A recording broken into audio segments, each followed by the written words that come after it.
नमस्कार। श्री श्री आनंद मूर्ति जी द्वारा रचित आनंद वचनामृतम खंड तृतीय में स्वाध्याय के रूप में आज का हमारा विषय है जैसी करनी वैसी भरनी।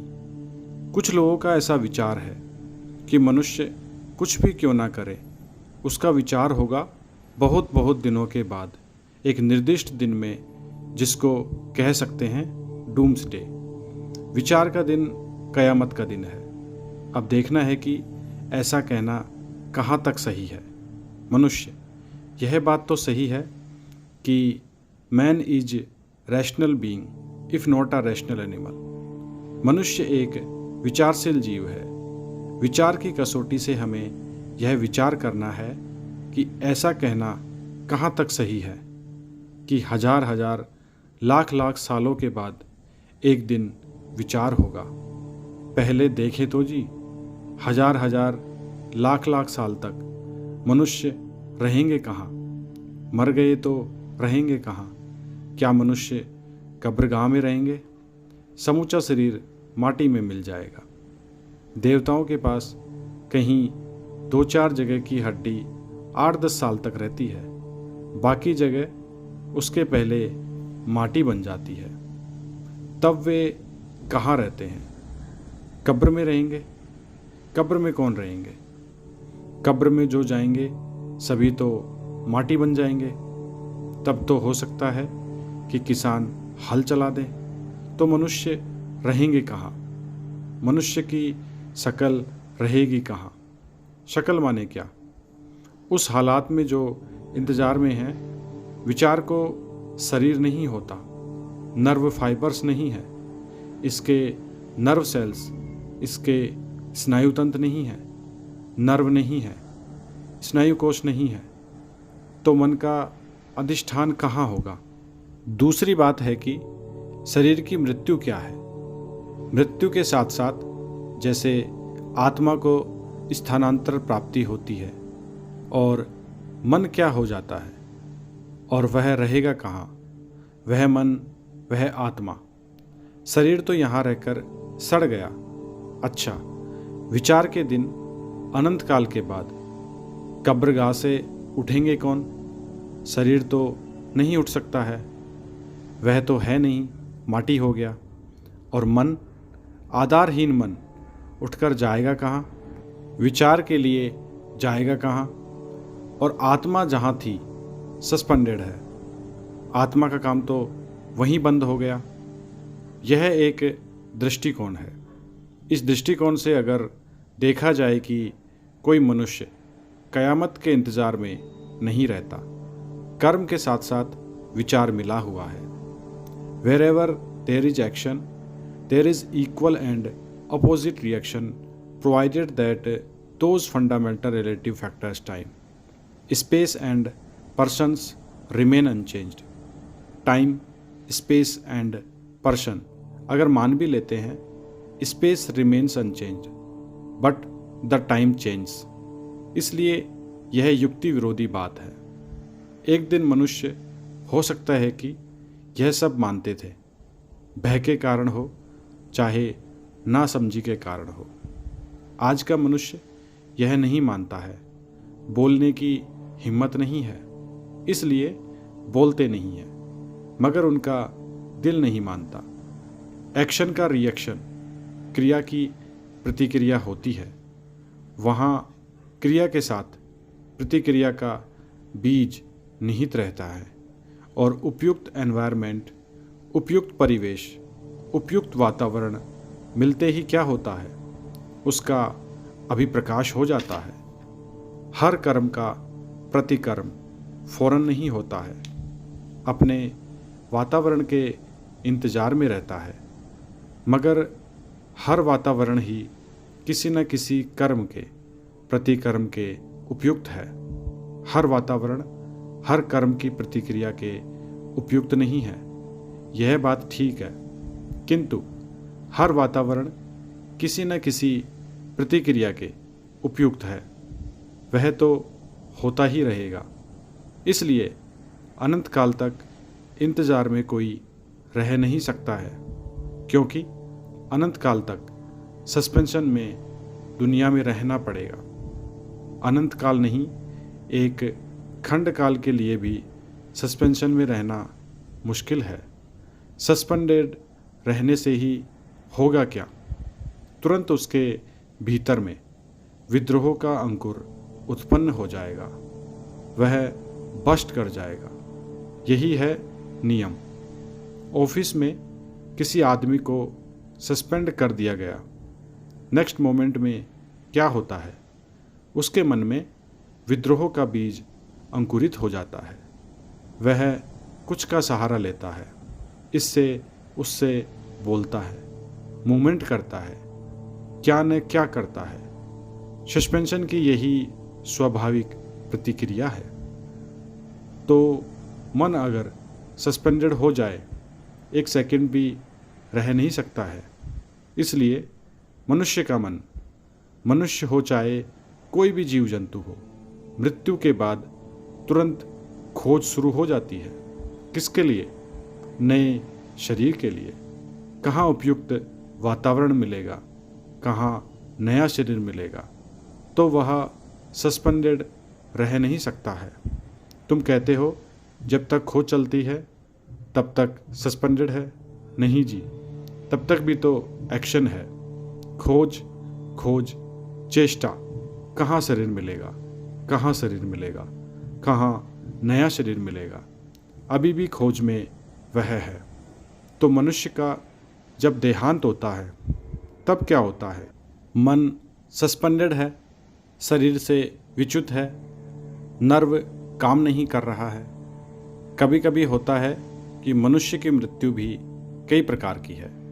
एक मृत्यु है स्नायु कोश जिसने काम बंद कर दिया है, हार्ट लंग्स ने काम करना बंद कर दिया है, पूरी मृत्यु हो गई। उस दशा में क्या होगा? स्नायु कोश ने काम बंद कर दिया, स्नायु तंतु ने काम बंद कर दिया है। डॉक्टर देखेंगे वह मर गया है। लंग्स, हार्ट सब ने काम बंद कर दिया है, ठीक है, किंतु स्नायु तब तक काम कर रहा है भीतर में। तो उस दशा में क्या होता है? वह मृत्यु स्थायी मृत्यु नहीं होती। उस हालात में 2-3 घंटों के बाद या 2-3 दिनों के बाद फिर से जीवन आ सकता है, क्योंकि स्नायु कोष काम कर रहा था। तुम लोग देखोगे बहुत से केस हमने दिखाए हैं कि आदमी मर गया, हमने फिर उसको बचा लिया। देखा है तुम लोगों ने, तो उसका नर्व सेल्स तब तक है, मरण के बाद भी 2-4 घंटों तक मनुष्य का नर्व सेल्स काम करता है। उस काल में हुआ तो हो जाएगा, और जहाँ स्नायु ने भी काम करना बंद कर दिया, उसका मन तो निकल गया खोज में। हो सकता है तुरंत नया शरीर भी मिल जाए। खोज, किसी की खोज 2 घंटों 2 सालों के लिए हो सकती है ना। अब जहाँ स्नायु कोष भी काम बंद कर दिया तो क्या होगा? हाँ, वह विदेही मन अपने संस्कार के साथ शरीर की खोज में निकल पड़ेगा। किस प्रकार का शरीर वह चाहेगा? हाँ, उसका जो संस्कार जमा हुआ ताकि उसकी स्फूर्ति हो, उसका विकास हो, उसी तरह की देह वह भी खोजेगा। पटना से एक पियक्कड़ भी बनारस गए, एक साधु भी गए। साधु जाकर बनारस में खोजेगा कहाँ साधु संत हैं, और खोजते खोजते वह पहुंच जाएगा किसी घाट में एक साधु के पास, क्योंकि उसकी उसी तरह की खोज थी। और एक पियक्कड़ गया बनारस में, पहुंचते ही खोजेगा कहाँ शराब की दुकान है, ठीक उसको मिल जाएगी दुकान। सही बात है ना। जिसकी खोज जिस तरह की थी, जिस मनुष्य का संस्कार जैसा था, उसको उसी तरह का आधार मिल जाएगा। केवल खाएंगे खाएंगे ठीक सुअर का शरीर मिल जाएगा, देर नहीं होगी। किसी का केवल रुपया रुपया रुपया, तब होगा क्या? किसी बैंक में या किसी बनिया का संदूक बन जाएगा, उसके पेट में 1000 रुपया रहता है। तो खाद जैसी प्राप्ति भी वैसी। तो मन बैठा नहीं रहता है, सस्पेंडेड माइंड कब्र के नीचे फंसकर कब कयामत का दिन आएगा उस इंतज़ार में रहेगा। यह जीवन धर्म विरोधी है, क्योंकि हर चीज़ चलती है। चलना जगत का नियम है, जिसके चलते इसका नाम ही जगत है। जगत माने चलने वाला। तो अनंत काल के लिए 10,000 वर्ष, 2 लाख, 4 लाख साल कब्र के नीचे कोई रहे, यह नहीं हो सकता है। कब्र आज है, कल धान के खेत में भी बदले जा सकते हैं। तो आज जिस जगह पर कब्र है, कल धान का खेत हो जाएगा। तब तो यह अयौक्तिक है। यह तुम लोग मत मानो। होता क्या है, जब लोग मन और रूह में क्या पार्थक्य है ठीक से समझा नहीं सकते हैं, तभी लोग वैसा कहते हैं। जहाँ लोग सुप्रामेंटल बॉडी को ही रूह समझ लेते हैं, वही लोग वैसा कहेंगे। जिनको सही फलसफा का ज्ञान है, दर्शन का ज्ञान है, वे वैसा नहीं कहेंगे। और भी इसमें एक बात है, वे जो चरम विचार के दिन को मानते हैं, उनको तो यह भी समझना चाहिए था कि कोई आदमी इस दुनिया में बहुत सुख में थे, कोई बहुत दुख में थे। कोई सुख में थे क्यों, कोई दुख में थे। क्या परमात्मा में पार्शियलिटी है? क्या परम पुरुष में पार्शियलिटी है? किसी को सुख पर बैठा दिया, किसी को दुख पर बैठा दिया। बात क्या है, कर्म के अनुसार धीरे धीरे आगे बढ़ते जाएगा। क्रम से इंटेलेक्चुअल विस्तार होगा, इंट्यूशनल विस्तार होगा, यही स्वाभाविक है।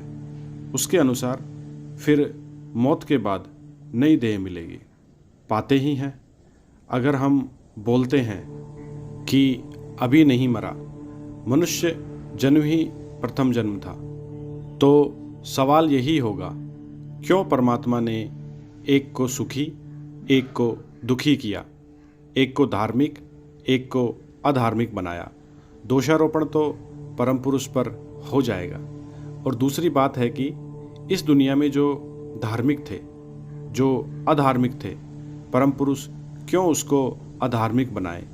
ऐसी हालत में मरे हैं और मरने के बाद अनंत काल तक दोजक की आग में जलते रहेंगे। यह सब इंसाफ की बात नहीं हुई। उसके बाद देखो, विचार के बाद मिलेगा क्या? बहिष्त स्वर्ग। स्वर्ग नहीं बोलना चाहिए, बहिष्त और किसी को दोजक। यह क्या बात है? इस दुनिया में आए थे, मनुष्य बनकर सीधे आए।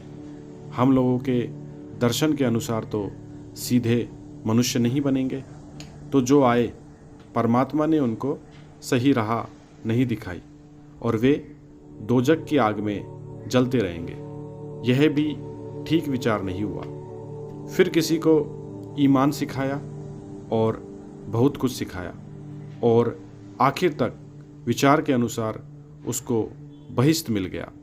यह भी पार्शियलिटी, फेवरेटिज्म हो गया। इसलिए अनंत स्वर्ग और अनंत नरक जैसा विचार भी त्रुटिपूर्ण है।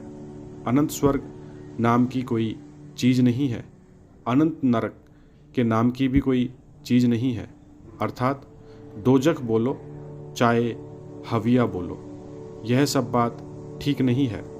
कुसंस्कार और दर्शन के अभाव से लोग ऐसा कहते हैं। आज के विचार के अनुसार, आज की प्रोग्रेसिव ह्यूमन सोसाइटी इसे मान्यता नहीं दे सकती। तुम लोग कह सकते हो भू भुवस्व मह जन तप सत्य, वह जो सप्तलोक हैं, इसी में भी स्वर्गलोक भी है।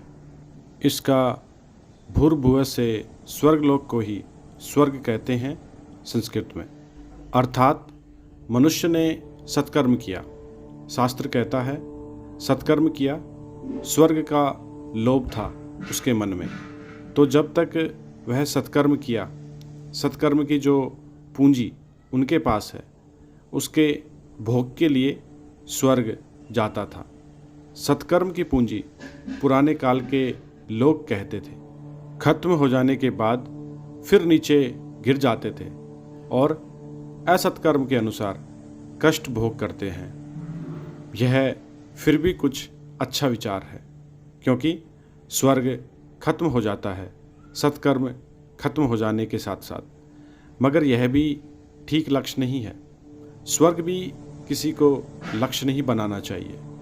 लक्ष्य बनाना चाहिए परम पुरुष को, क्योंकि भूर्भुवः स्वः महा जन तपा सत्य सप्तलोक में स्थित है। अनंत स्वर्ग अनंत नरक, यह तो अवश्य ही त्रुटिपूर्ण विचार है। और नरक तल, अतल, वितल, तलातल, पाताल, अतिपाताल, रसातल, ये जो सप्त नरक हैं, सबसे नीचे वाला नरक को कहते हैं रसातल। और इधर भूर्भुवः स्वः में सबसे ऊपर है सत्यलोक। सबसे ऊपर में सत्यलोक है और सबसे नीचे सप्तम नरक रसातल। हम लोग बोलते हैं ना, रसातल में गया, सबसे नीचे वाला स्तर कहते हैं रसातल। यह विचार जो है अनंत स्वर्ग अनंत नरक के विचार से कम त्रुटिपूर्ण है, मगर यह भी त्रुटिपूर्ण है। मनुष्य जब कर्म करेंगे, उनकी वासना, उनकी इच्छा के अनुसार ही गति होगी। यह बात तो ठीक है, किंतु पहले स्वर्गवास होगा, पीछे नरकवास होगा, इसका प्रमाण क्या है? हो सकता है नरकवास पहले स्वर्गवास होगा, पीछे स्वर्गवास। इसीलिए ऐसे विचार को हम लोग प्रोत्साहन नहीं दे सकते हैं, यद्यपि यह कम त्रुटिपूर्ण है। तो तुम लोग समझ गए, सबसे पहले मनुष्य का जीवन आया, यह विचार त्रुटिपूर्ण है। दूसरी बात, जो कयामत के दिन विचार होगा, यह त्रुटिपूर्ण है। मनुष्य कहाँ रहेगा? कब्रगाह में, यह विचार भी त्रुटिपूर्ण है।